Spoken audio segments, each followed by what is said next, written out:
What's going on, guys? Welcome back to the channel. Welcome back to another video. If you guys are hanging out with me for the first time, appreciate y'all hitting the like button. Thank you so much for subscribing to the channel.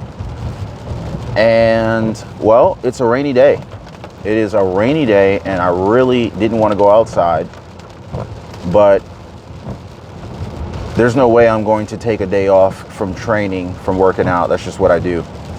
But today is the first day of the rest of your life and your finances. And in fact, this is going to be, this is something that a lot of people are not paying attention to. And I wanted to kind of share it with you guys because I've been calling this for a while, that we're embarking upon one of the greatest wealth transfers in American history. Some people are going to be ready for it. Some people are going to make a lot of money over the next several months and years. And some folks are going to, after the next several months and years, they're going to be looking at their situations. They're going to be saying, man, I'm no better off financially than I was before. I'm still broke. I'm still living paycheck to paycheck. And I'm hoping that more and more people will wake up, because this is a tremendous opportunity here. And while this is applicable to everyone, I'm actually going to be calling out my black brothers and my black sisters. Now, again, this is not just for black people, but I have observed black people my whole life.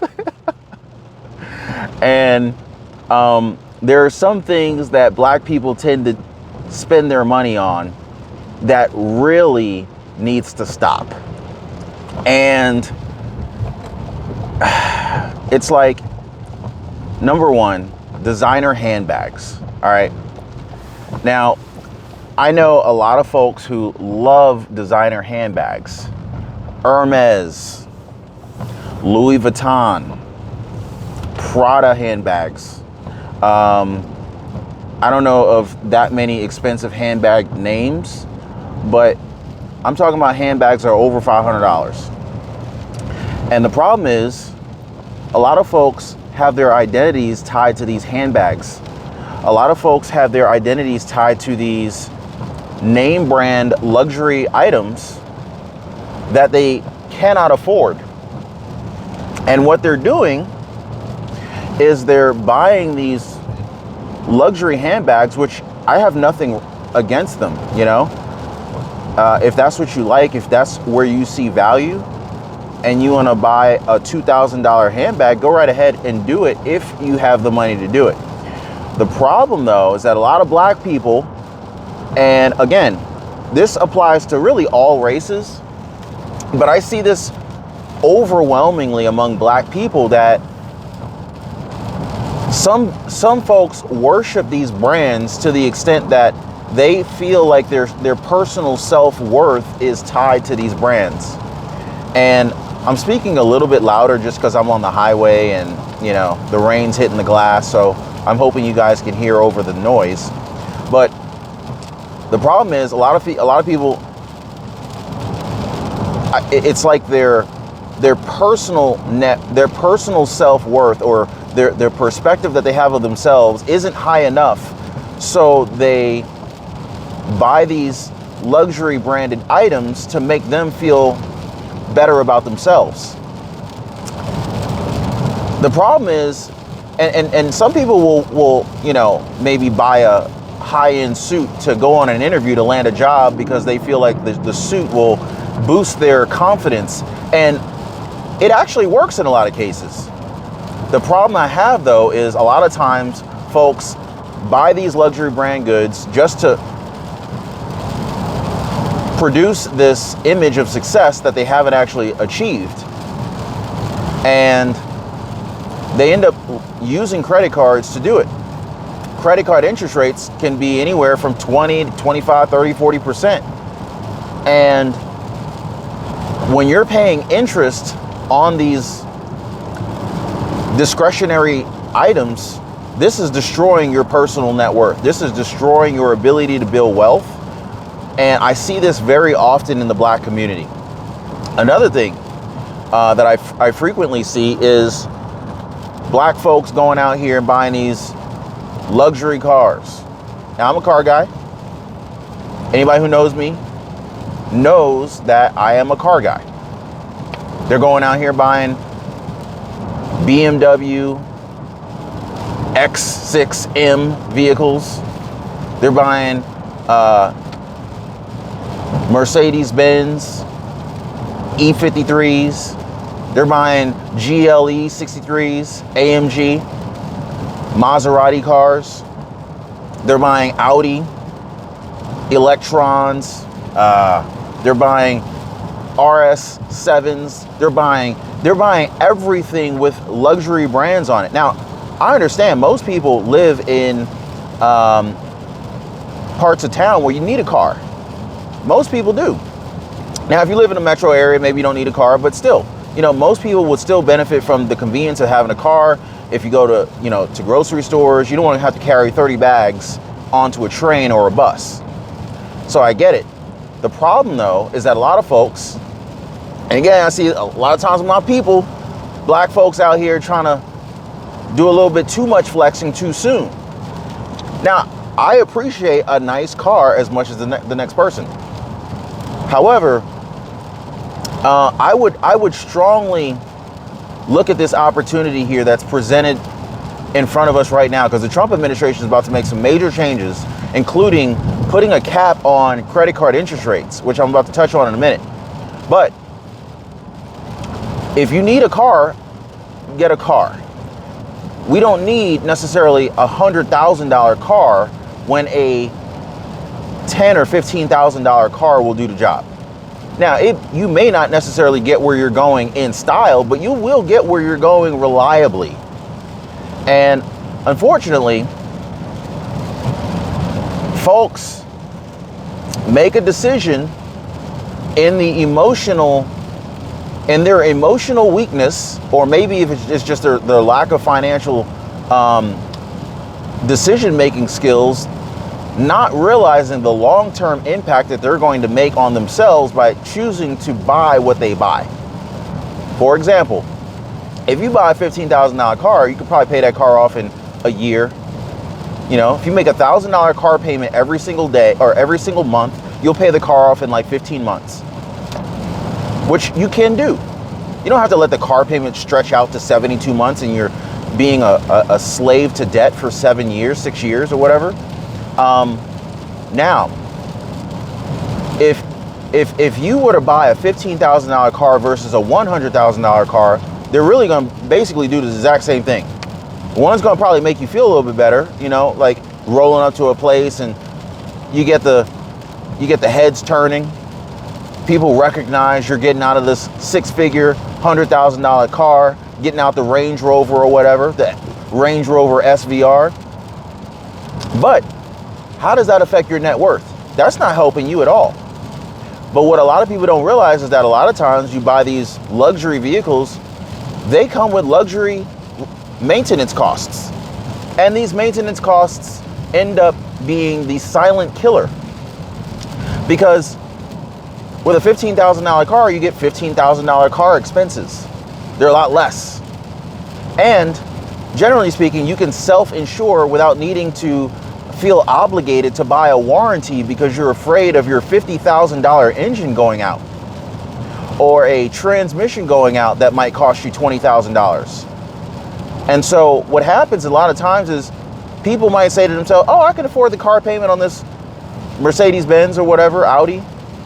But what they don't look at the fact is that they now have the unexpected repair or maintenance that happens when they go out of warranty. Now, you got maintenance whether you're in warranty or not, but then you have repairs that you have to cover when you're out of warranty. So then you say to yourself, do I want to roll the dice, not be able to sleep at night because I'm worried about what might happen, or do I buy this warranty for $10,000 to cover me for the next couple of years? And the problem with that is, if you're still making a car payment, that means that if you're putting miles on this car, chances are and it's a $100,000 car that you can't pay off in a couple of years, chances are you're going to be finding yourself in a situation where you're going to need to buy a new warranty every couple of years that could cost you anywhere from $5,000 to $10,000 just so you can sleep at night, so you don't have to worry about some very expensive thing going out in your car. I had a buddy who has a Porsche Macan, and it's an amazing performance vehicle. And thankfully, he has a warranty on it. And he dropped it off for, I think, like an oil change. And while the vehicle was there, he said, "Hey, you know, my one-touch window button doesn't work. The window goes up and down, but the one-touch feature where you just press it once, it goes all the way down, or one touch up, goes all the way up, that feature wasn't working." He also mentioned that the steering wheel, the telescopic function of it wasn't working either. It wouldn't like go in and come out. So he said, "Hey, while you guys are doing my oil change, can you look at these two issues?" Now, neither of those issues would impair the vehicle from operating. They wouldn't leave him stranded or anything like that. You know, these are not, you know, critical problems. But the problem was, in order for Porsche to troubleshoot each of those issues, they had to swap out multiple parts. And in order to get to some of the parts that needed replacement, there was a lot of labor involved. Long and short of it was this. This oil change ended up turning into a $14,000 ordeal after all of the labor and parts required that were being tested and fitted on it to identify what the problem was. That's how much it costs to repair. So most people, you know, middle-class America would be really caught off guard with a $14,000 unexpected repair bill. So thankfully, he had a warranty, so he didn't have to pay it. He didn't have to pay that, but he did pay for the warranty, which is, I don't know how much the warranty is. I'm gonna just say it's probably about $6,000. But again, the warranty is only good for a certain number of years and a certain amount of miles. And when you have so much of your income going into transportation to get to a job that's supposed to generate income, it's kind of like buying like a $500 hammer when a $20 hammer would do the job just fine. It's like, it's kind of unnecessary. Now granted, maybe you like $500 hammers with diamonds and jewels all over them. But at the end of the day, you know, if one of the diamonds falls off, you're going to want to replace it, you know, higher maintenance. I'm just saying, it's kind of the same thing. A car at the end of the day is a tool. And a lot of people mistake the tool for, they misappropriate the value of it. They misappropriate the fact that, hey, really all we need is transportation. And some people want to graduate too fast, too soon, to a point where it harms them financially. Now, here's the other thing. When you choose a $100,000 car over the $15,000 car, that's $85,000 that you decided to put into a depreciating asset that you now cannot invest. So not only is it an extra $85,000 out of your pocket that you're likely financing in most people's cases. So you're basically, you're borrowing, you're going in the hole, $85,000 extra, probably around 5 to 10% interest rate, negative. So you're not only are you setting yourself back by going in the debt, you're also adding an interest rate on that borrowed money to purchase something that is known to go down in value. So it's like stabbing yourself like 3 times voluntarily. And then when you look at the fact that that same $85,000, if invested into the stock market, for example, at a rate of return of, let's just say 10%, that would have been an extra $8,500 a year that the asset could have appreciated. But instead you're losing probably about $8,500 a year or more, probably closer to like $16,000 to $20,000 a year when you add up depreciation of the asset that you're purchasing The amount of interest that you're paying on this loan, between those two items alone, you're already probably a good $15,000 to $20,000 in the hole, where you could have been $8,500 to the positive. So the net difference is around $30,000 a year. And unfortunately, black people and a lot of America choose to put themselves in this situation. Now, the way I look at cars and houses, I say, look, you want a nice car? Get you a nice car when you're ready. How nice of a car? Like, when am I ready to buy a really nice car? When am I really ready to buy a really nice house? I would say this. This is not financial advice, not a financial advisor.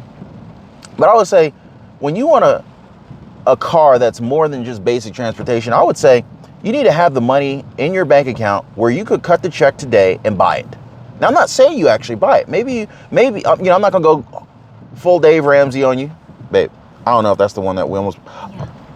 Nah, that's not the one we almost bought. Yeah, that's the X3. But that's the color. Anyway, so I'm not going to say you got to go full Dave Ramsey and pay cash. But I'm just saying, if you want to buy a car that is more than just basic transportation, have the money in cash to pay for it. That way, you'll never find yourself upside down on the vehicle. And when you have the money to pay for it, that means you can really afford the car. So I would say, maybe you pay cash for it. Maybe you say, hey, I'm not going to pay cash for this thing. I can get a 2% interest loan on this car because my credit's 740 or higher. Maybe we won't pay cash for the car. We'll finance the car and throw the rest in the stock market or some other relatively low risk investment that pays a higher rate of return than 2%. That way, my money is working for me versus me working for my money, or me working just to drive this car. And then essentially the investment kind of pays for the loan and then some. So that's one thing. The other thing is when it comes to houses, I would say you buy a basic home. You don't necessarily need 8,000 square feet in most cases. Most people can get by with 2,000 square feet, right? Maybe a 3-bedroom, 3-bath, 4-bedroom, 3-bath, whatever. Basic bread and butter home. Now, when do we upgrade to a nicer house?